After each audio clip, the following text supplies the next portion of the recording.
हर जगह अपनी अपनी तारीख और सकाफत की वजह से जानी जाती है।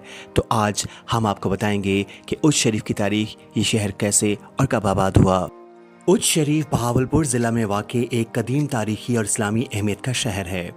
बहावलपुर से जनूब मगरिब की तरफ से 38 मील के फासले पर पंजनद के संगम पर वाक़ है।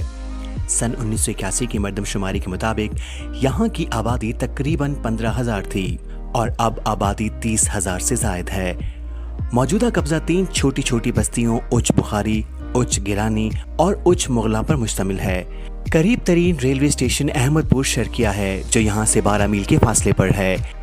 8 जुलाई 1975 को इसे सब तहसील का दर्जा दिया गया। उच शरीफ 550 कबल मसीह के लगभग आबाद हुआ। सिकंदर आज़म अपने हिंदुस्तान के हमले में यहाँ ठहरा। मोहम्मद बिन कासिम के फतेह सिंध के वक्त ये शहर सियासी, समाजी और तहजीबी लिहाज से बेमिसल था। महमूद गजनवी के हमले से पहले उच सिंध का एक सूबा था और यहाँ हिंदुओं की हुकूमत थी। महमूद गजनवी के ज़माने से यहाँ उलूम इस्लामी की आमद हुई। मौलाना सफ़ीउद्दीन गाज़वर्नी 1980 में उच आए। यहाँ उन्होंने एक इस्लामी दरसगाह की बुनियाद रखी जिसमें बैक वक्त 2,500 तलबा तालीम हासिल करते थे। सुल्तान शहाबुद्दीन गौरी इस इदारे का पहला मरबी था। इसके बाद गौरी हुक्मरानों ने उच को अपना दारुल हुकूमत बनाया। गौर सल्तनत के जवाल से उच पर भी जवाल आया। मंगोलों के हमलों के दौरान अक्सर उलमा और फजला ने हिजरत करके उच का रुख किया और यहाँ सकूनत अख्तियार कर ली। मंगोलों ने अगरचे इस शहर को कई बार ताराज किया मगर इसकी अहमियत में कोई फ़र्क न आया।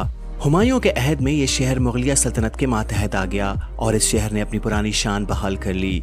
ताहम औरंगजेब आलमगीर के बाद उच की अहमियत बतदरीज कम होने लगी। रंजीत सिंह ने इस शहर पर कब्जा करने की कोशिश की मगर नाकाम रहा। अलबत्ता बहावलपुर के अब्बासियों ने इसे अपनी रियासत में शामिल कर लिया। उच शरीफ औलिया कराम का मकाम है। सादात बुखारा के सैयद जलालुद्दीन बुखारी, मर्ख पोश उनके साहबजादा सैयद अहमद कबीर बुखारी और उनके साहबजादे मखदूम जहानिया, जहां गश्त, मखदूम राजा निकबार, बीबी जरंदी, हजरत बहावल हलीम, हजरत बंदगी मोहम्मद गौस जैसे अकाबिर सूफिया के मकबरे यहीं पर हैं।